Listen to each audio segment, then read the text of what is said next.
A warm welcome to everybody, including, thank you, a round of applause.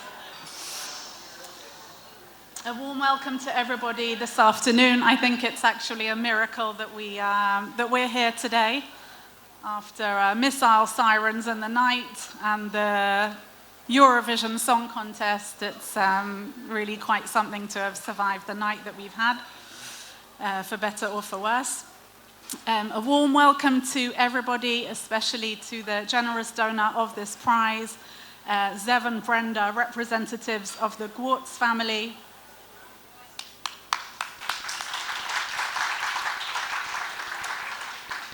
In memory of Samuel Gewurz, Zichrono Livracha, in whose memory this prize was established. We also welcome the donors of our new Jonathan Sachs Institute here at Bar Ilan, Leo and Susan Noe.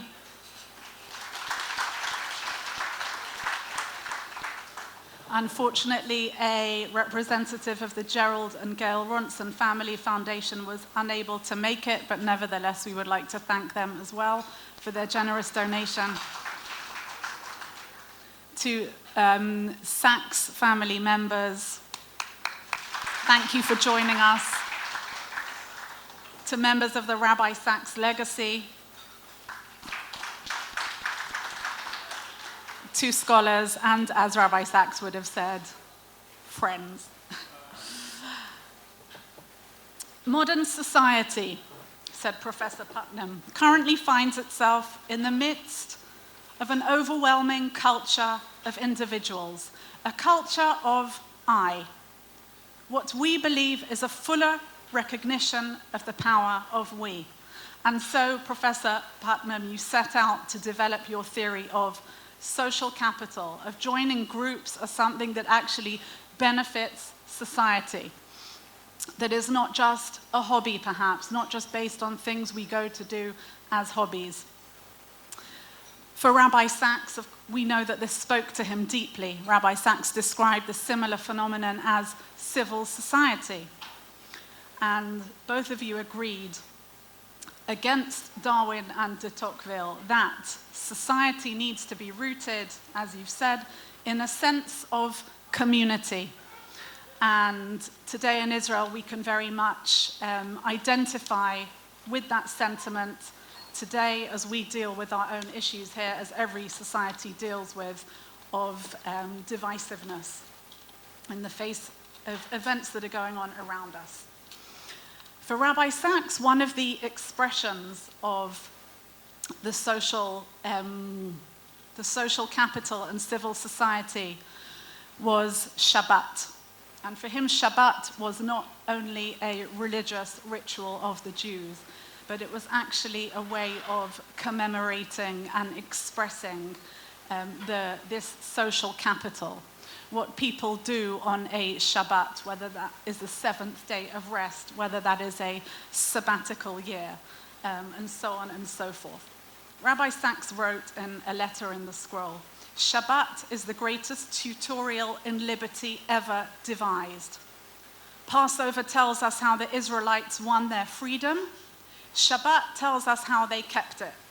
Now, we're not suggesting that we have Seder night every Friday night, but we are maybe suggesting that there are certain elements of Jewish memory and Jewish expressions of freedom, Zecher L'Yetziat Mitzrayim, which joins together with Zecher L'Maaseh Bereshit, as commemorating the going out of Egypt, the exodus from Egypt, alongside the creation of the world. And this, for Rabbi Sachs, was a societal call. The Sabbath was a societal call to take part in society, to play a greater role.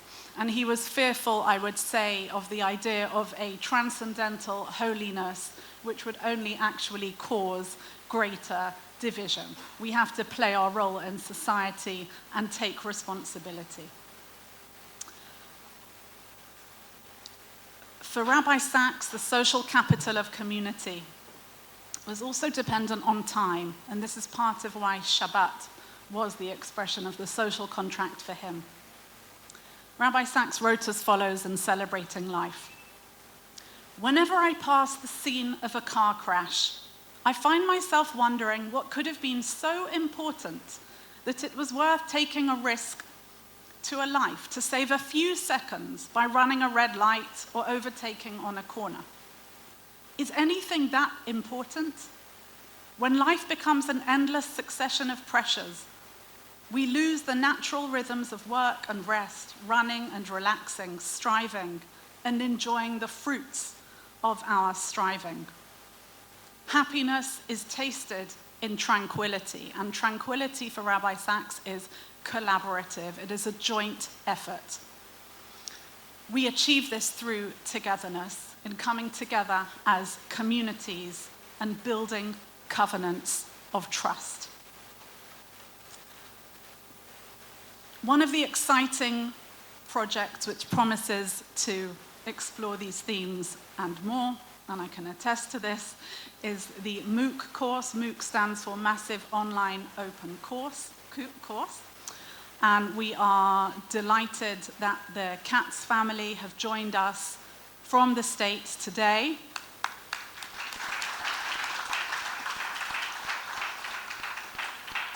As they have sponsored the entire production of this MOOC course, which is set to run for over a decade and attract thousands and thousands of participants. I would like to take this opportunity to thank the Department of Learning and Teaching at Bar-Ilan University, to these wonderful people sitting over here, to Iris, to Yaniv, to Gal, to Yuval, and we will have another event celebrating that in the future. And we have a promo clip that we would like to show you. In early 2025, we embarked on a journey in pursuit of the thought of Rabbi Lord Jonathan Sacks, one of the most influential and central thinkers of the 20th and 21st centuries. הרב זקס היה לא רק מנהיג רוחני, אלא גם אינטלקטואל ציבורי, שחיבר למעלה מ-40 ספרים. A thinker who delved into biblical interpretation and uncovered not only ancient insights, but also new answers to the pressing questions of our times. So I think the simplest way of safeguarding the future you is to strengthen the future us, because it's the people not like us that make us grow. Thanks to his rare ability to reach the depths of Jewish life and thought without losing relevance, he represented the positions of both religious leader and global moral voice, a voice sought out by top leaders like Tony Blair, the Dalai Lama, President Isaac Herzog, and others. We met people who knew him intimately, visited significant places that shaped his life and thought. Shalom Miriam, it's a pleasure to welcome you. From synagogues where he officiated to the universities, right here between the Jewish community and the academe, Rabbi Sacks shaped his unique philosophy, a bridge between worlds, between tradition and innovation. To defend a country, you need an army, but to defend a civilization, you need schools. We began the meticulous work of collecting and assembling articles, lectures and books. Building an educational framework that conveys the richness of his thought. So he arrives to meet the Rebbe, and the Rebbe says to him, "What are you doing for Jewish student life in Cambridge?" His ideas on identity and society, on ethics in a technological age, on education and values are more relevant today than ever before.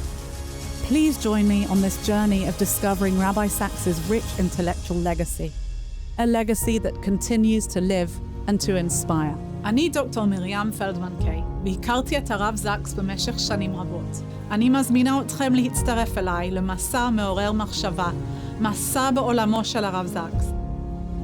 Coming soon.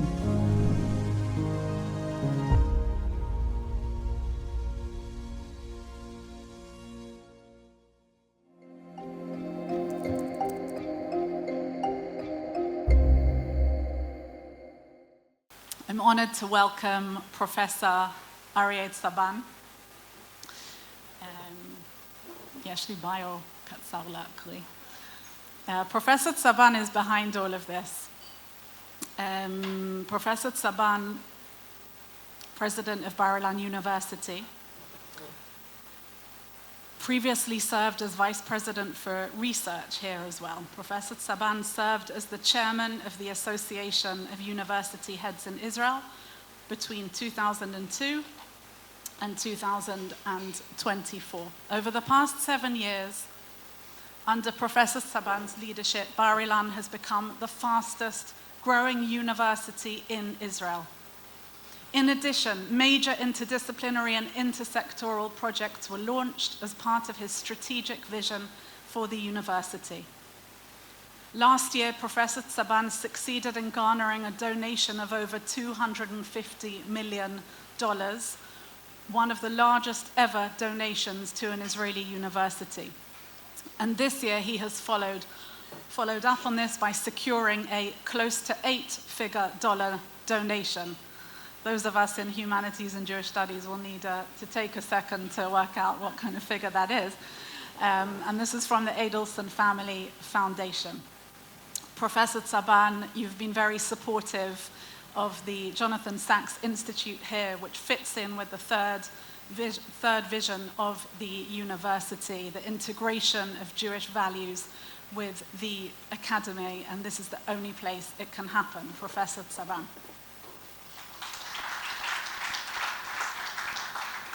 This is Shalom everyone, welcome. It's very, very difficult for me, this position right now. I'm a chemist,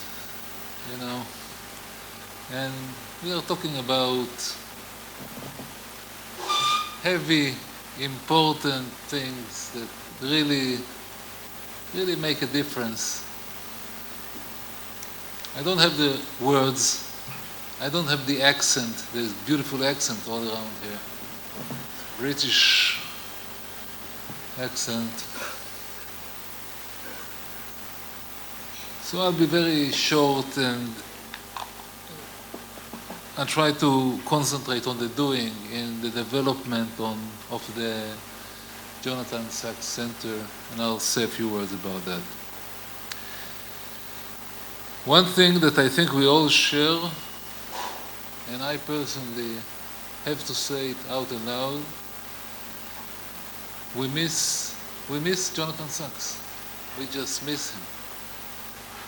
We miss him personally, and I had the privilege to meet him. He was a board member of Bar-Ilan University. We miss his ideas. We miss his speeches, which were always like, you go in and you come out full of energy. We need to fix the world. Especially in these very, very difficult days. We miss him. But at least we've built up a center. And here I have to acknowledge an amazing work of Jonathan Rynhold, Professor Jonathan Rynhold,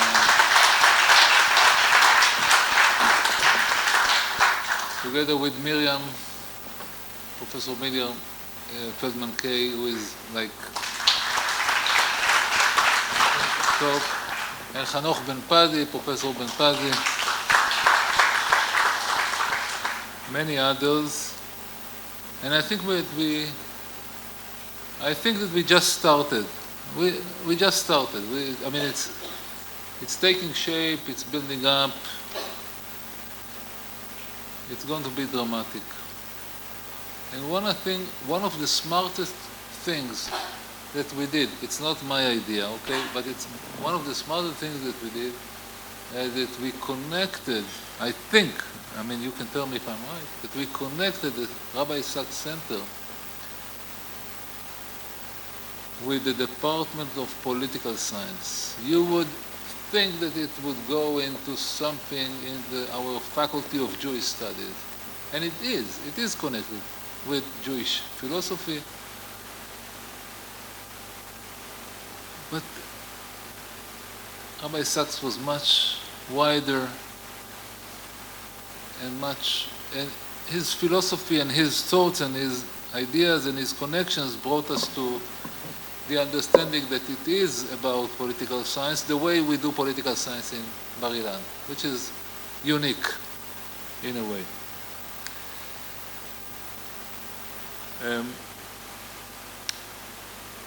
Having said that, I have to say a big thank you to the Gewurz family.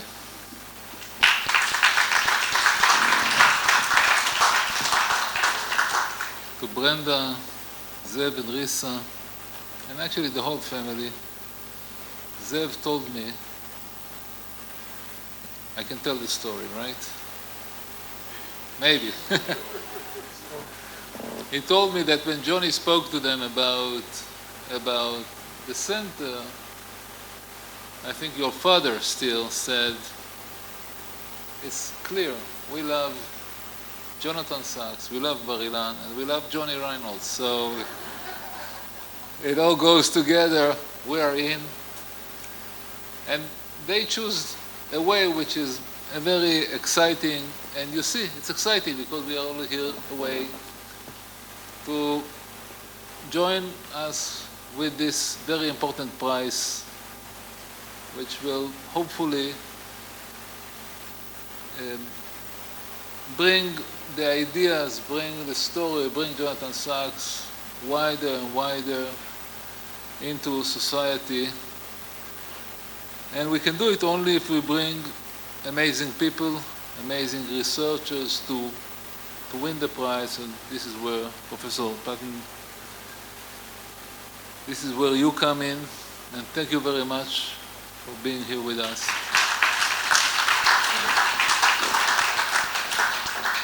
You will be talking later, so anything that I will say will be like,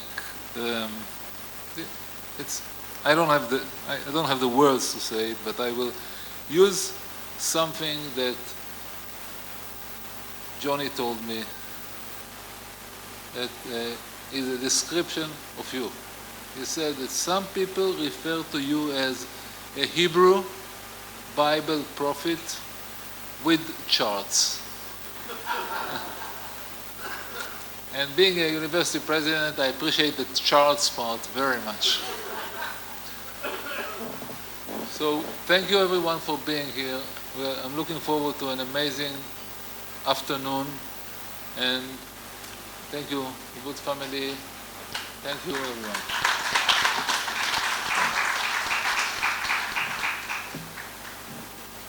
Thank you very much, Professor Zaban.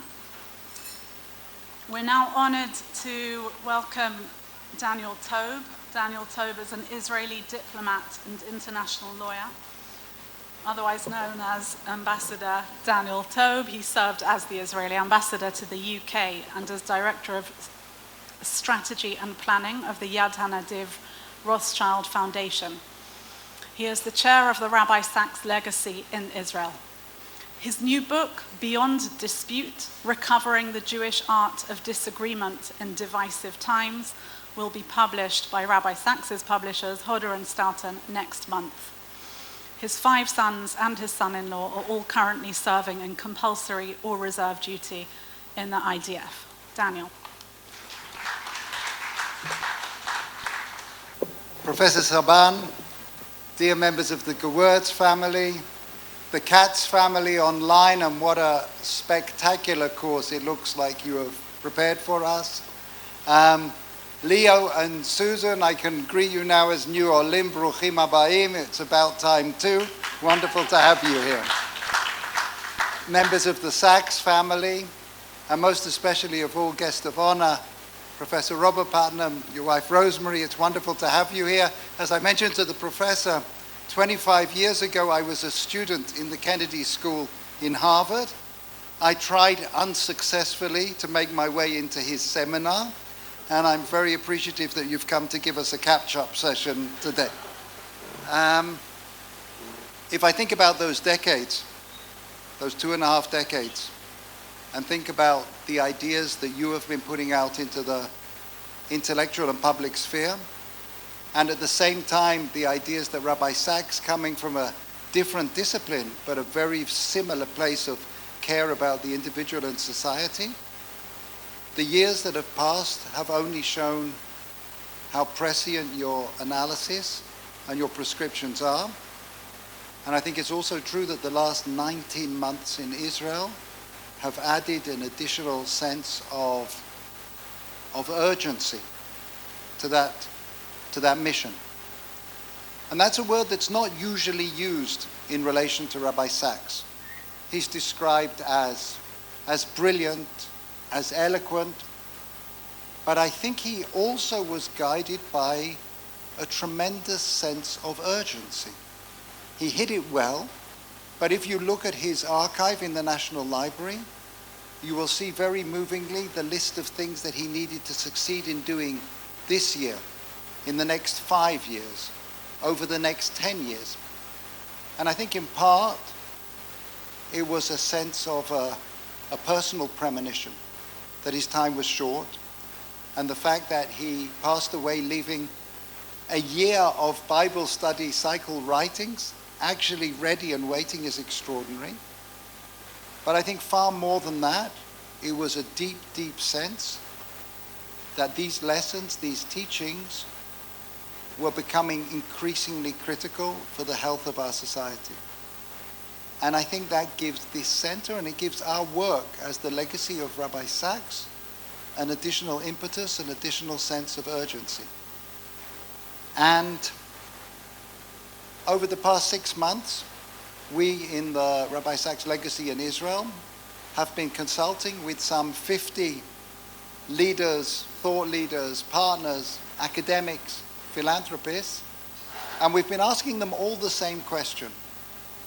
And, you know, when somebody would ask Rabbi Sacks what they should do with their lives, he would usually quote Aristotle.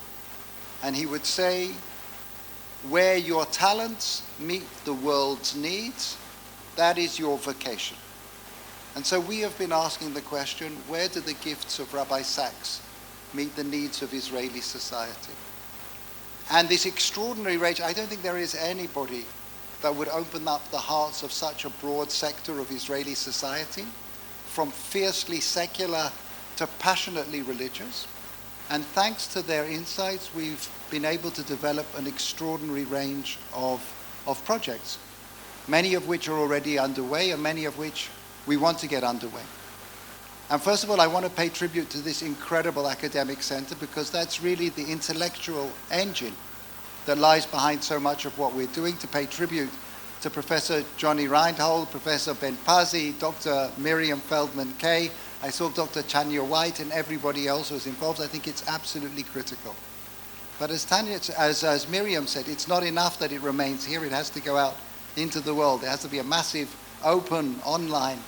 And so amongst the programs that we're so proud of, in 2 weeks' time, the President will be engaging in the official launch of an educational program based on Letter in the Scroll, which will reach 60,000 religious and non-religious Israeli students every year. We have programs run in 37 Mechinot leadership academies, and we are committed to expanding those to reach the entire cohort of 30,000 people every year in that valuable space between leaving school and starting their military service. And we need a new kind of leadership that we're developing in order to expose the social, the technological, the business leadership of Israel to Rabbi Sacks' teaching, to convey that sense that, as somebody once said, the Torah is a commentary on the world, and the world is a commentary on the Torah. So the needs are great, the opportunities are great. Our team, we are so blessed. I want to acknowledge our board member, Michal Kotler, who is with us. I want to acknowledge our extraordinary talented team. First of all, we have Joanna Ben Arush, the global chair. And at the Israel end, we have, I see Eitan Hollander, Tali Tarlo, Johnny Lipser, people who really are making this happen. In these difficult times, we're all holding fast to points of light. And I think there really are some incredible points of light. Johnny pointed out that Professor Putnam is apparently the most cited political scientist over the past 50 years, which is extraordinary. I was just told by Steinmatzky's bookstores, the largest bookstores in Israel, that Rabbi Sachs in Hebrew was the best-selling religious author over the past year. And I think that is an indication of a stirring, of a thirst that creates a tremendous opportunity. My hope is that we will meet that opportunity and help create a society that meets the standards that we're called on to fulfill. Thank you very much.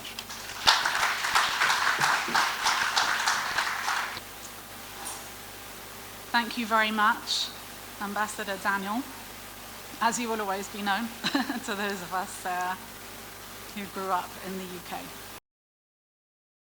This is Bob. Bob's a big fan of clubs. I belong to everything. That's my high school bowling team. I'm the tall one in the middle. And this is a film about why you should join one, and how Bob discovered that the fate of America depends on it. Harvard professor and award-winning writer Robert Putnam. You've been described as the poet laureate of civil society. Robert D. Putnam, for deepening our understanding of community in America. He made people pay attention to a concept that most people had never paid attention to. Social capital. Social capital. Social capital. Social networks have value. I'd like to call on Professor Robert Putnam, who gave us the concept of social capital. The number of people who know one another's first name, the number of people who take part in community organizations, the level of trust and reciprocity in the community. The places that have better government are the places that have a long history of social networks and social capital. Your chances of dying over the next year are cut in half by joining one group. Bowling Alone. Okay, so Professor Rynhold will introduce Professor Putnam in a more detailed way. Suffice it to say that at our academic conference on Rabbi Sachs 2 years ago was an absolute highlight of our conference, even though it was on Zoom, and gave the event a very special emotional and intellectual weight to it, and I think it was very memorable for anybody who was there. I'm certain, as we all are, that Professor Putnam's ideas and values were greatly admired by Rabbi Sachs. He cited you a lot, he quoted you a lot, and you met together. And that this coming together for him greatly enriched his Jewish theology, a Jewish theology that was not afraid to speak about societal and political covenant. In 2020, Rabbi Sachs referred to Professor Putnam as a brilliant professor, whom I regard as the world's greatest professor of sociology. He has served as an advisor to presidents and prime ministers, and we've just seen the clip for the documentary that is going to be released soon on Netflix called Join or Die.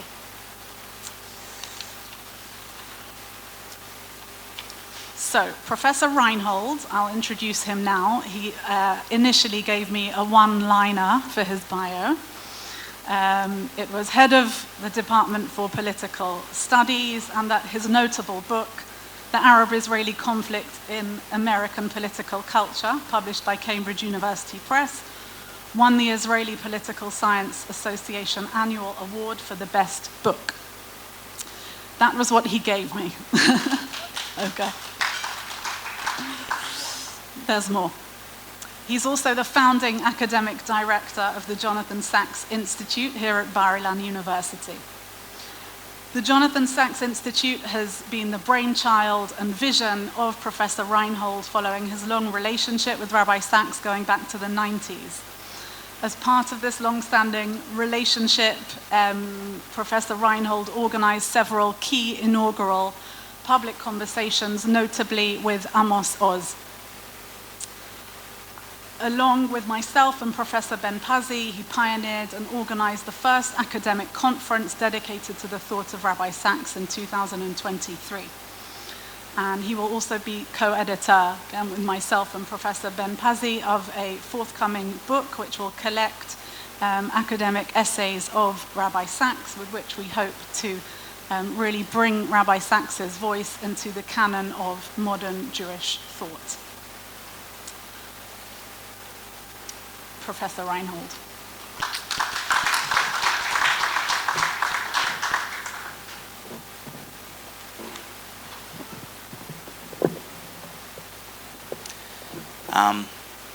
It's lovely to see so many people here, and Professor Putnam and the Gewurzes and the President of Bar-Ilan, Ambassador Daniel, and Miriam and everybody else.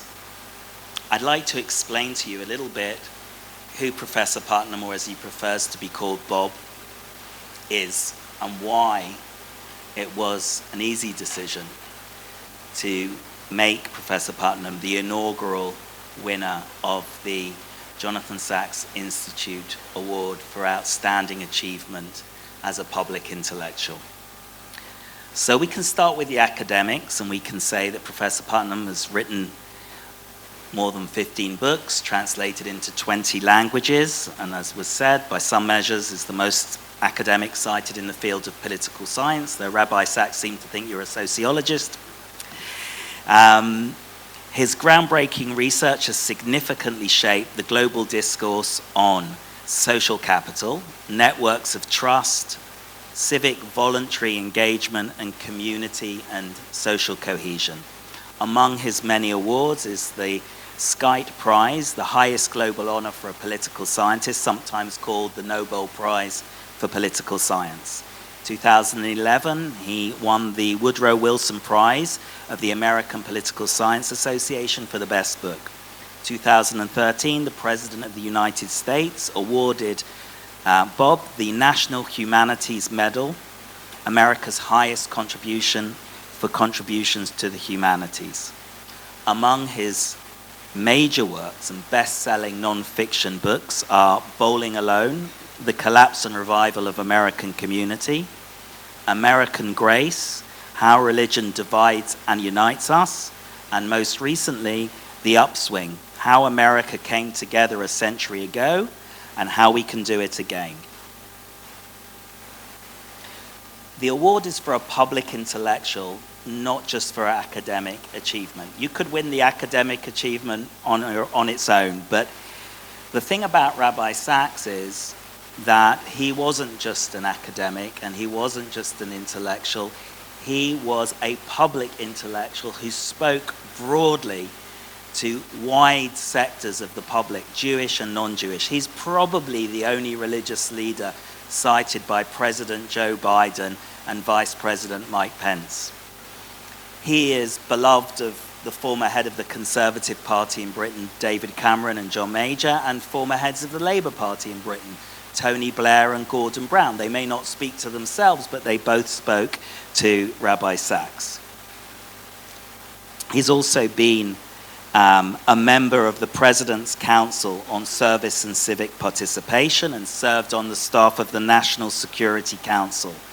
And Netflix has produced a documentary which is available in the United States on Netflix, but not yet in Israel, called Join or Die. I found out this morning that his activism is not only at the elite level of advising presidents and prime ministers, but it's also been going around hundreds of communities in America and conducting research and engaging with local communities about their civic engagement. And that ranges from cities the size of Los Angeles to small towns in the Midwest. I'd like to thank the prize committee for all their efforts and their engagement in helping us decide who should win this award. I'd like to thank, first of all, Elliot Sacks, Rabbi Sacks' brother, Professor Hanoch Ben-Pazi of the Jewish Philosophy Department, Professor Elisheva Rossman-Stallman of the Political Science Department, Professor and Rabbi Adam Ferziger of Contemporary Jewry, and last but by no means least, Brenda and Zev Gewurz. But in a way, it was Rabbi Sacks who chose the winner of the award because, as we've already said, in 2020 he referred to Professor Putnam as a brilliant professor whom I regard as the world's greatest professor of sociology. He quoted him tens of times, perhaps even more than 100, in books, in documentaries, in his weekly commentary on the Torah portion, in speeches in the House of Lords. He quoted your book from 2000, Bowling Alone. He termed your book American Grace an enthralling work. He termed your book Our Kids, The American Dream in Crisis, as a very, very important book. And the last book that he wrote while he was still alive, Morality, begins in chapter 1 with a discussion of Bob's work and his research and about the transformation from a we society to an I society and the need to reverse that trend. Rabbi Sachs and Professor Putnam share many attributes. The first is they actually share an intellectual heritage that's partly linked to the founder of our Department of Political Studies, Professor Daniel Elazar, blessed memory. Both Rabbi Sachs and Professor Putnam quote Daniel Elazar's research, whether it's the Jewish political tradition or whether it's the traditions of civic engagement and morality in politics in Bowling Alone. They also share ideas. The prize committee greatly appreciates your overlapping diagnosis of and recommended remedies for the main social, cultural, moral, and political challenges to the well-being of our contemporary democracies. Your work has engaged profoundly with the threats posed by rampant individualism on the one hand and religious extremism and political polarization on the other. You share a sense that the remedies to these ills lies in strengthening communal bonds and strengthening interactions between civil society, not the state, not the economy, but something in between. And Rabbi Sachs was particularly captivated by the way in which you demonstrated that religious communities can play a very positive role in developing that, as we will hear later, social capital, building networks of trust that enable voluntary cooperation that, in the words of your book, make democracy work, building connections that bond communities together and bridge between communities, bridging social capital. Rabbi Sachs wrote a book called The Home We Build Together that focuses on the idea of cooperation between different identity groups, between different religions, to cooperate on practical areas of concern. We need a new school, we need a new community center. And I think that's very important to the idea that we're doing something and not just analyzing something. And it's something that's part of our institute. Professor Arie Reich, who's the deputy rector, and Zavid Lavitas from my own department are leading a leadership program for the whole university that will bring together Jewish students, religious and secular, as well as Arab students and ultra-Orthodox students. And the goal is to create a network of alumni that would not otherwise exist in Israel. Not only bonding our community, but building bridges more broadly in Israel. And of course, the last thing that unites Rabbi Sachs and Professor Putnam is that they both have a sense of calling to make the world a better place, to bring morality and care for others into politics and into our broader work as a society. So you heard perhaps before that one of the things that transformed Rabbi Sachs from an academic to a public intellectual was his conversation with the Lubavitcher Rebbe. And when asked why he wasn't doing such and such, he responded, well, the situation in which I find myself. To which the Lubavitcher Rebbe said, you never find yourself in a situation, you put yourself in a situation. And that was critical for him. And if you watch the film about Bob, And if you were in our seminar in the department this morning, you'd know that for Bob, the key moment was President John F. Kennedy's inaugural presidential address when he said, "Ask not what your country can do for you, but what you can do for your country," which is something that Bob took to heart and which he said to us this morning transformed what he felt he needed to do in the world. And when I look back on the Jewish tradition and I think of generally regarded as the greatest rabbi, Moses Maimonides, it's said of Moses Maimonides, from Moses, as in the biblical Moses, to Moses Maimonides, there was no one like Moses. And in his magnum opus, The Guide for the Perplexed, at the very conclusion of the book, he says, if you want to understand God, the highest level that you can reach is through intellectual understanding. But then he says, Moses came down from the mountain. Because at the end of the day, if you don't make use of your knowledge, then you've missed the point. And the real point is to spread loving kindness and justice.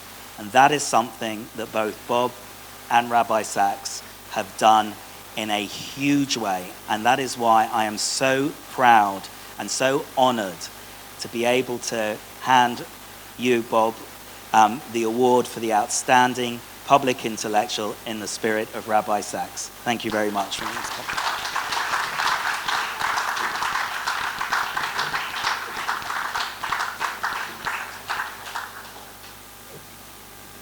So the certificate says the Jonathan Sachs Institute at Bar-Ilan University proudly presents the inaugural Jonathan Sachs Institute Prize for Outstanding Achievement as a Public Intellectual, established in the memory of Samuel Gewurz, Zichrono Livracha, to Robert Putnam, in recognition of the widespread and enduring influence of his groundbreaking insights into the role of civic participation and the importance of community in sustaining democracy.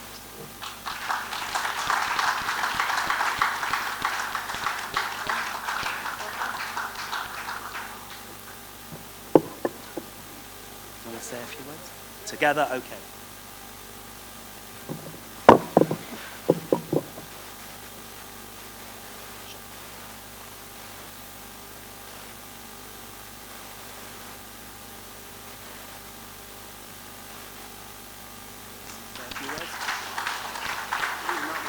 We're talking later. Okay, so you'll say a few words later. I'd like to take this opportunity to wish Mazal Tov to the daughter of Zaban who has got engaged 2 days ago. Mazal Tov.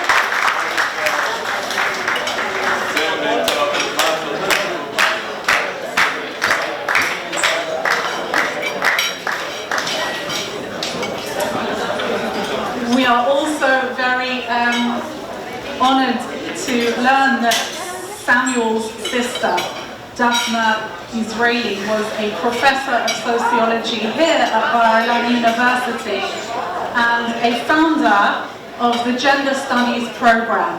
So that is a really wonderful connection. And I'm really honored to hand over to Brenda and to Zeb. Please join me in a round of applause.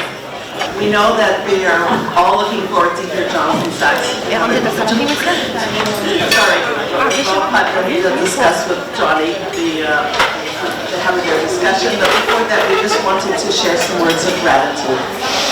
So the first thing is we'd like to really say thank you to Bar-Ilan for giving our family the opportunity of sponsoring this very prestigious award.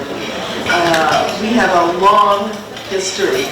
My husband's family, Samuel Gewurz, Zichrono Livracha, have a long history with Bar-Ilan. As Miriam mentioned, 35 years ago I remember sitting at a similar luncheon when the family endowed the gender studies, the Migdar, here at Bar-Ilan, where his sister, Daphna, was the chairman of that program.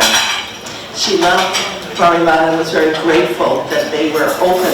35 years ago, it wasn't obvious that a university, especially a religious university, would open a department on gender studies and welcome PhD students, and she was always very grateful to the university.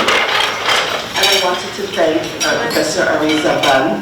It was a special treat to spend Shabbat with him and to have our conversations and to share a very meaningful connection.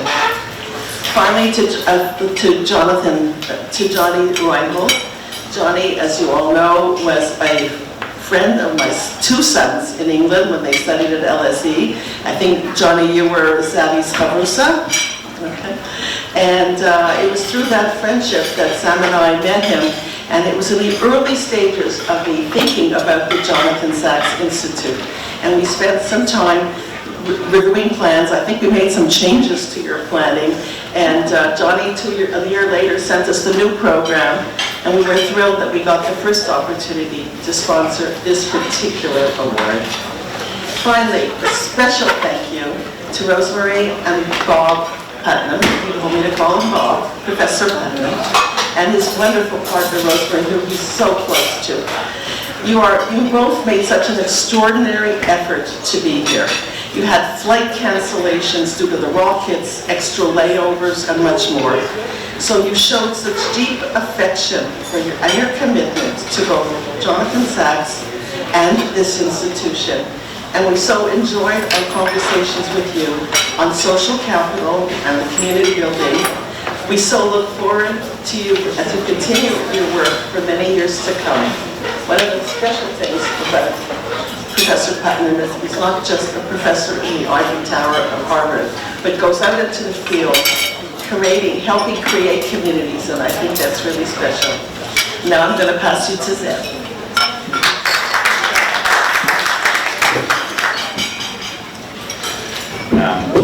Thank you, Mom. What a privilege to be up here with my mother, who is extraordinary. It was my mother who was attracted to the idea of the prize. She referred to our first Zoom conversation with Johnny. She understood its capacity to honor a body of work, and even more so to leverage that work to improve our future. Similarly, my father had some ideas too. My father had made an emendation once to a well-known maxim in a conversation we were having that was transformative for me, and some of those themes have been picked up today. In discussing what were some of the world's most intractable problems, I said to him, resigningly, I guess we'll just have to hope for the best and prepare for the worst. And he said to me, no, Zeb, hope alone is not a strategy. You need to work for the best and also be prepared for the worst. And in that small change, he transferred all of the energy from preparing for the worst and hoping that someone else or something else or fate itself would improve our future, to taking responsibility and agency and working every day for the best with the full understanding that despite all your work, you may not succeed.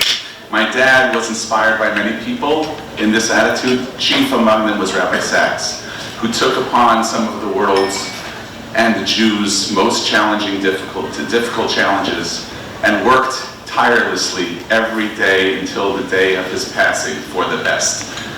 And similarly, Professor Robert Putnam works for the best. We spent Shabbat dinner together on Friday night, and to hear his agenda is to be inspired. Not only has he, as Johnny said, diagnosed some of our biggest social problems, but he has prescribed remedies for them. And not only has he prescribed remedies for them, as some academics do, but through so many multimedia platforms, he is working on executing those remedies every day. And as my mother said, coming here with Rosemary is an extraordinary effort and a demonstration of working for the best. I will just conclude with one word of Torah in the spirit of Rabbi Sachs. I observed that in the first parak of Pirkei Avot, Ethics of the Fathers, which Jews around the world study between Pesach and Shavuot, one phrase is repeated twice. Aseh lecha rav. Make for yourself a teacher, a mentor, a rabbi, a public intellectual. And the second time it's said by Rabban Gamliel, he says it alone, Amar Rabban Gamliel. It's a very dramatic three words, Amar Rabban Gamliel, after a whole series of sayings by zugot, by pairs, by communities, by friends who speak together. He speaks alone. And what does he say? Asay l'charav, find yourself a teacher, and what else? Histalek min hasafek, remove all doubt. So that's nice.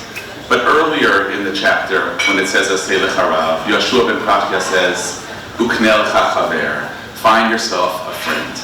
Rabbi Sachs and Bob Putnam are our Rav. They are our teachers, our mentors, our public intellectuals, and they both taught us to Knei Chaver, to find friends, to join, to be together, and we are indebted and grateful. It is our great honor to be here, to be associated with Johnny, with Arie University, with the Sachs Institute, and to give the first prize to Bob Putnam. Thank you.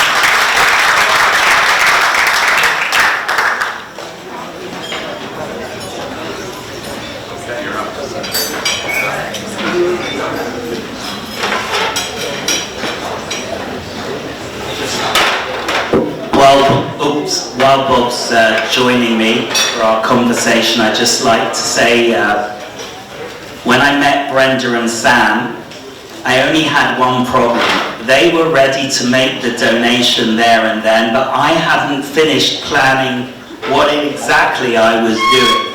So I had great help from them, and it's a very rare thing where the enthusiasm of the donor surpasses the enthusiasm of the person making the actual thing that they're going to donate to, but in this case it was true. And Brenda and Zev have actually been a great practical help as well in generating what this prize and what the ceremony would look like. So thank you both very, very, very much.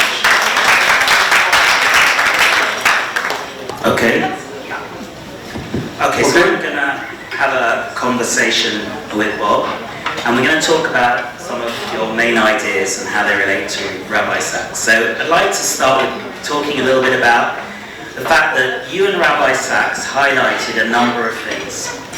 An increase in depression, the fragmentation of social cohesion, the decline in civility in political discourse, and the erosion of trust in democratic institutions. You both saw these problems as connected, as sharing common causes. And Rabbi Sachs quoted you and your concept of social capital in your book, Bowling Alone, many, many times. So I'd like to start by asking you, what is social capital? What lies at the root of all these negative trends? What do you think we should do about it? And what the hell has all this got to do with bowling? I assume you all have a couple of hours, because it's going to take you a couple of hours to answer that question. And Johnny, I hope we do have a chance to come back to the personal relationship between me and Rabbi Sachs, which was close, actually, emotionally close even, although we came from very different backgrounds. Okay, what is social capital? The core idea of social capital is so simple, I'm embarrassed to say it. It is that social networks have value. Social networks have value to the people who are in the network. Other examples of that, one of them is embodied in the title of this film about Rosemary and me. Join or Die. It's a true fact. Actually, everything I'm going to say is a true fact. This is one of the true facts. Your chances of dying, well, your chances of dying are high. Your chances of dying over the next 12 months are cut in half by joining one group. Cut in 3/4 by joining two groups. So there are many advantages. I'm just scratching the surface, but many advantages to you of having lots of social connections. But it's also true there are externalities in social networks. There are many examples of, I'll give one or two, in which our social networks have benefits for you, even though you may not be in the network. The best example of this that I'm familiar with is that social networks, if there's a dense social network in a neighborhood, that reduces crime, the crime rate in the neighborhood, even for people who are not members of the network. So Rosemary and I live in a neighborhood in Cambridge which has a lot of social capital. People are all the time doing picnics and barbecues and sledding parties. Do you know what a sledding party is? Do you know what ice is? Okay. And all that social capital is protecting our home there, even though I actually never go to those picnics and sledding parties, and I'm able to. I don't feel good about that. I feel bad about that. I'm on the road a lot. But what I've just finished saying is, I can benefit from those networks, even though I'm not in the networks. It's a simple idea of externalities, but that's really important, because one example of that is social networks.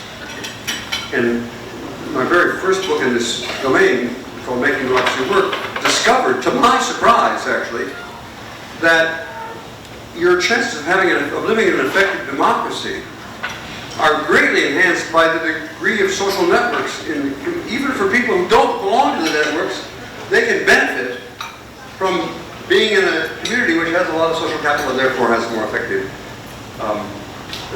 democracy. So that was the question of what social networks are. I mean, what social capital is. If you don't like, if it seems a little too academic for you, it didn't for Jonathan Sachs and me. We both liked the term because we thought it carried the idea that just as financial capital is valuable, you could get things done with it, and more things done if you have more financial capital, or human capital. Human capital just means training and education. So if you have more training and education, you can get, more bicycles done more quickly with that education. With that training at mechanic school. But the same thing is true for social capital. Is the same you with the same training and education and tools can get more done if you happen to live in a community or work in an organization where people are connected and positively helping you. It seems just sort of obvious and commonsensical. So social capital means social networks. And there are a lot of big advantages from that. What was the next question? What's the root of the negative trends and what to do about it? Yeah, well, where the negative trend comes from is sort of complicated. I've been working on that. I looked at that question in Bowling Alone when I discovered that there were a lot of downtrends. Really, when I discovered in Bowling Alone began with Rosemary, as almost all my good thoughts come from. Rosemary came home. We were living in Lexington, Massachusetts, and she came to the breakfast table one day and slapped down in front of me a newspaper article saying that membership in the Lexington PTA, Parent Teachers Organizations, was down. And I thought, that can't be. Everybody belongs to a PTA. I mean, growing up, I think literally everybody belonged to a PTA. No, she said, there it is. So then I began thinking, well, I wonder if it's true in Lexington. Is it true in all of Massachusetts? How about America? Is it true of all America? And it turned out, to my shock, PTA membership was down every place in America. And then, so remember, this all begins with Rosemary. Like all good things begin with Rosemary. And so then my dad had belonged to Rotary Club, and I thought, well, how about Rotary Club? Is that down? And shockingly, yeah, that was down every place. And we kept going and discovered that people were no longer involved in any organization. I'm exaggerating a little bit, but collapses. And not just in belonging to formal organizations. We discovered from some data that we discovered, we learned how often people go on picnics. And I was shocked to learn there was a picnic crisis in America. The average number of picnics that people went on in a year over the course of 20 years went from 5 picnics a year to 2 picnics a year. A picnic calamity that had been little known before that. So I'm trying to illustrate all these different kinds of connections, trust in other people, etc. We're all going down. At the time, I discovered this was around about 1998, 99, something like that. I wasn't quite sure.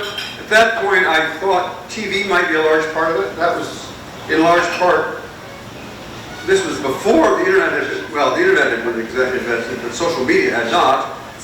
So I thought maybe I thought maybe people were watching Friends rather than having friends. But then it turned out that I now think, 25 years later, that that's only a part of the story. It's not just media.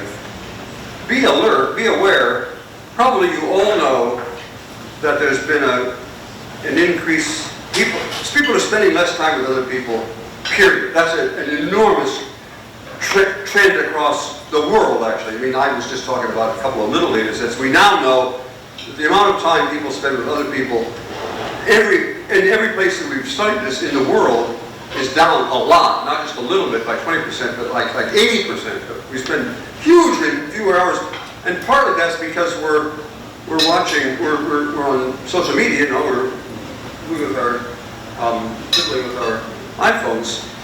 But you might think, well, at least that's coming in place of TV. That's not true. We're watching more TV and we're watching more. We're just all screens nowadays. Now, why is that? Well, part of it is technology, but there's a deeper point, and now I'm going to suddenly get really serious on you. As we look in more detail at this, and I'm not going to give you the data, you just have to trust me that I'm giving you the facts, right? The real point is, as a country, I'm talking about America, I may be talking about other countries too, maybe even Israel, but I'm not claiming that I know about Israel because I don't really. Americans have become a lot more self-centered, morally self-centered. We've become an I society instead of a we society, and that's fundamentally, I'm not going to give you the data. If you want to ask me a question, I'm happy to give you the data. The ups and downs in social capital, at least in America, that coincide with periods in which we had either a moral revival or a moral decline. Suddenly, Bob Putnam has become a preacher here. And I mean that because the periods in American history when we've had upswings, this is in the book about the upswing, we've had increases in social connections, have been the periods in which there's been a moral revival, and I do not mean sexual morality.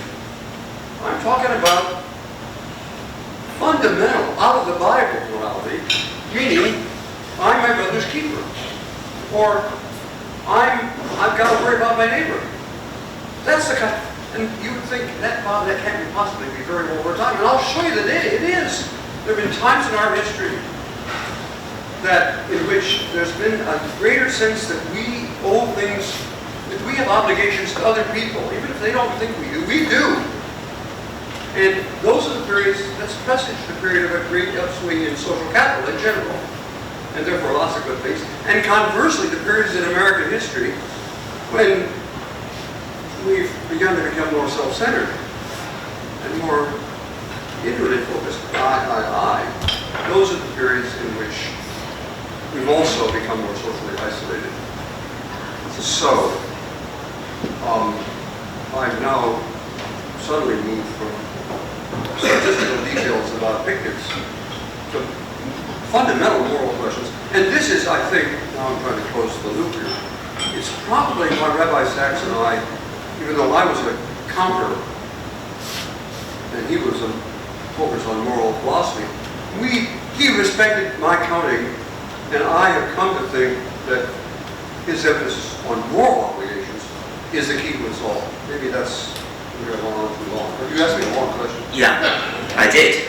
And leading on from that, and one of the dominant view today in the world about religion is that it's a major cause of extremism, hatred, and violence. You know, and we can, Rabbi Sachs debated Richard Dawkins, the world famous evolutionary biologist, on it. And yet, part of the reason he found your book American Grace so important and so intriguing was that you argued that, yes, sometimes religion could be a negative factor, but also it's part of the solution to the very maladies we spoke to at the beginning. So perhaps you can expand on why that is. What is it about religion that can play such a positive role, and what makes it sometimes have a negative role?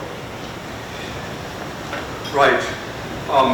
So let me do the data first, and then I'll see what I think the ramifications are. And I'm very proud of this. I was the first social scientist to prove that being more religious makes you, on average, nicer. That's a technical term. by which I mean, and this came, now I'm speaking as a serious social science. We have by far the best data on religion in America, at least, which we interviewed 3,000 or 4,000 people 3 or 4 times over 3 or 4 years. So we not just interviewed them once, but we could see how their views and attitudes might change. And we had a gazillion variables, so we knew a lot about them, so we could control for various things and still focus on religion. And the first point to make is controlling everything else. The more religious you are, the more likely you are to help old ladies across the street. And you probably think I'm joking, but no, we had data on that, how likely are you to help old ladies across the street. Or the more likely you are to give to charity. And not just religious charities, but secular charities. In America, not just putting money in the offering plate, but giving money to the Red Cross.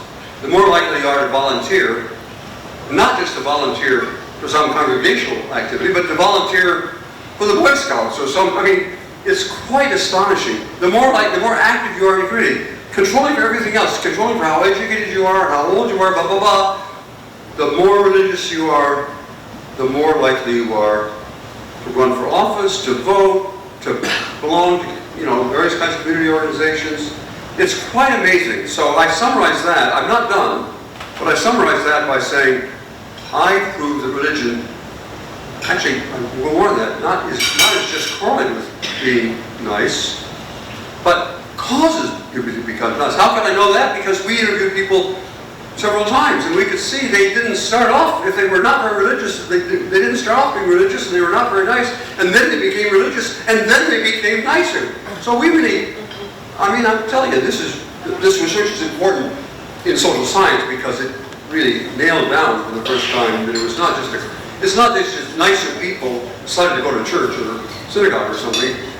It's being religious caused you to be nicer. Now, that's not the most interesting thing. That's a pretty important thing to discover. And you can quote that fact and say, I went to dinner or lunch with an American social scientist who claimed he proved, beyond any doubt, that being religious makes you nicer. In general. Not always, but most of the time. But now here's the interesting question. Why? You might think it's because religious people are more likely to fear God's wrath. It might be because religious people pray more often, and therefore their prayers get answered, and that leads to the... Nope, not about anything about religious beliefs. It's about, are you a part of a religious community? It's breaking bread together with other religious people. It's not the praying part. I'm sorry. It's understood is what I'm saying. So I'm not being, contrary to religion or something. If you go, in fact, this is true. We can show this in our data. If you are an atheist and think religion is hogwash, but you still, break bread together with other religious people. Or you have to belong to a Havarah, as Rosemary and I did for a long time. You're an atheist. You don't go to church or religious services at all. You're still nice enough. Why could that be? And, how would you even, if you're not religious, why would you end up in church or in services? And it's your spouses. That is, maybe you're not very religious, but your spouse is religious, so you go along. So now we can compare two people. This is actually, every fact I'm stating is true. This is a true fact. If you don't believe in God, and you don't have any of the right philosophical outlooks, but you do go to church suppers or to, break bread with a religious community, and you compare how nice you are with somebody else who is extremely devout. She sits in shul, or he sits in shul every day and prays, but never contacts anybody else. It's the person who's in the religious community that's nicer. So now, I hope you should be shocked by this, because what I'm saying now is, you can get all the benefits of religion just by being in a religious community, regardless of what you believe. Now, what I'm trying to, well, I'm talking too long as I always do, but I'm trying to get this point across. And Rabbi Sachs and I agreed on this. It's the connections with other people, it's the community that makes, actually it's not merely that you're nicer, you're happier too. It turns out that being more religious makes you happier, but it's not the prayers that make you happier, it's the connections you know that make you happier. And we can see, again, we interviewed these people over, I'm maybe only social scientists have been impressed by this. I'm proving this is causal, because we can see if you suddenly, start, spending more time in shul, you didn't change your relationship, then suddenly you become happier afterwards, and so it's causal. Okay, I'm getting carried away. Can I ask you, if it's so good, how come it's so bad? Yeah. Well, okay, now good and bad here means, in this context, I mean by good and bad, I mean, are you nice to other people who are different from you? And I need to introduce a distinction here. Sorry, this is a lecture. You didn't know you signed up for a lecture, but you're getting one. There are two different kinds of social capital, bridging social capital and bonding social capital. Bonding social capital are my ties to other people who are just like me, so my ties to other elderly, white, male, Jewish professors, that's my bonding social capital. And my ties to people of a different gender or different religion or different politics or whatever, that's my bridging social capital. I'm not saying bridging good, bonding bad, because if you get sick, the people who bring chicken soup will be your bonding social capital. So we all need bonding social capital. But any modern, diverse society, including the United States, and forgive me for saying this, Israel, any modern, diverse democracy needs bridging social capital. So far so good, except that my grandmother knew this, actually. My grandmother knew that bridging social capital was harder to build than bonding social capital. She didn't think I'd understand that, so she said, birds of a feather flock together. And she used that avian metaphor to kind of get across to her kid, to her grandchild, that bridging social capital is harder to build. Now, that means that now I'm going to talk about America, and you can decide whether this applies to Israel. In a society that is diverse and yet purports to be, wants to be democratic, you got to work really hard to build bridging social capital. Is that clear what I'm saying? And if so, remember, that's the hardest kind to build. And so both Rabbi Sachs and I agreed on that. And I want to come, if I can, just one point here, and then I'll tell you an anecdote. 5 minutes. I'll try to keep going. I haven't done with my Rabbi Sachs anecdotes. Okay, the one thing Rabbi Sachs and I disagreed about was intermarriage. I thought intermarriage was good. Partly I did that because I'm intermarried. I can tell you quickly about our family. I married Rosemary and then converted. So that's one Jew. Now we have 2 Jews. We then had 2 kids, Jonathan and Laura. They both bar mitzvah, so now we started with 1 Jew. Now we got 4 Jews, and Jonathan married, both of our kids married non-Jews. Of course, we couldn't object to that. But then one of those, our daughter-in-law, converted to Judaism because she thought it was such a neat place to meet Brenda. So now we started with 1 Jew. We got now 5 Jews. Then we have 7 grandchildren. They all have been bar mitzvah. So it's a miracle, right? We got 1 million for 1 Jew. I mean, if you're counting women in a million, maybe you don't, but if you do. So I think intermarriage is really good. And even good for the Jews. Is it good for the Jews? Yes, it is. Rabbi Sachs thought it was, I don't think he thought it was bad. I think he thought it was not wrong. So he didn't think I was Jewish. Indeed, now let me be careful here. We knew each other well. He never doubted my sincerity. So part of the time he thought of me as a Jew, but actually, theologically, I wasn't, right? Because I had not been converted by an Orthodox rabbi. And this is the story I want to tell. I'm trying to tell the story of love, actually, of what a wonderful human being he was. So one time I was with him in his home in London, and we went over this, and he said, by the way, Rabbi, one of my grandsons was about to have his bar mitzvah. Would you, of course you don't even think he's Jewish, but would you be willing to sign a book, dedicate a book, to my grandson? And so he did. He just picked out it. Honestly, I don't remember now just what it was. And I don't remember exactly the words of the dedication. But it was something like this: to a real Jew, comma, it was Gabriel, I think it was written. To Gabriel, comma, a real Jew, Jonathan Sachs. But you see, this is the kind of guy he was. He was willing to call my grandson a real Jew, even though in some theological sense he didn't think he was. I don't know if I've conveyed you. I'm trying to convey to you how much we loved each other, if I can. I mean, love is a strange word, but he was a wonderful human being, and therefore, you may have other questions, but I'm done here by skills. I want to say is, you have no idea how much I appreciate receivership in the Lord.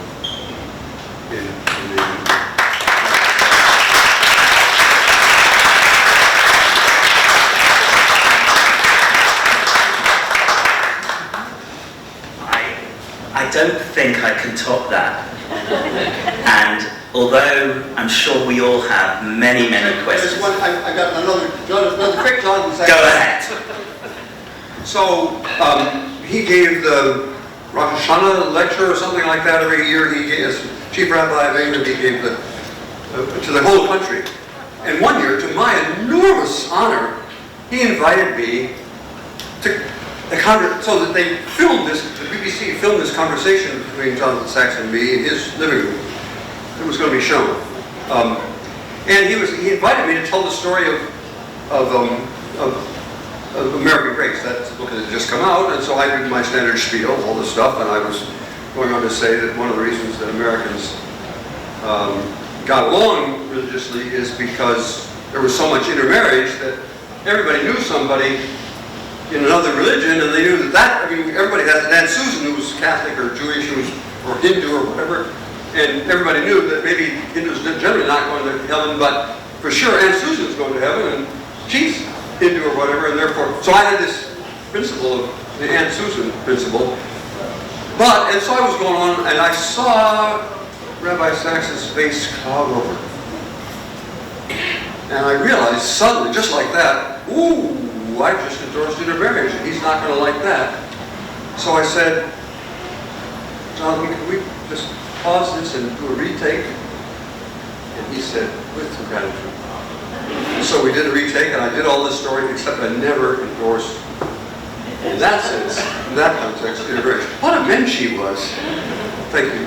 I just add one element that we was talking about the fact this morning that Rabbi Sachs and you disagreed on the intermarriage thing. But then I found that Rabbi Sachs said the following. He said, I didn't have the average background for a chief rabbi. I went to St. Mary's Primary School and Christ College Secondary School. And so I said to Bob, well, what that means is that Rabbi Sachs experienced bridging social capital as a child. And I think that is the key point, that it's the mixture of the bonding social capital within your community and within your religion, and the ability to reach out beyond that. Thank you very much. We're going to be killed by the staff of Bar Ilan if we say another word.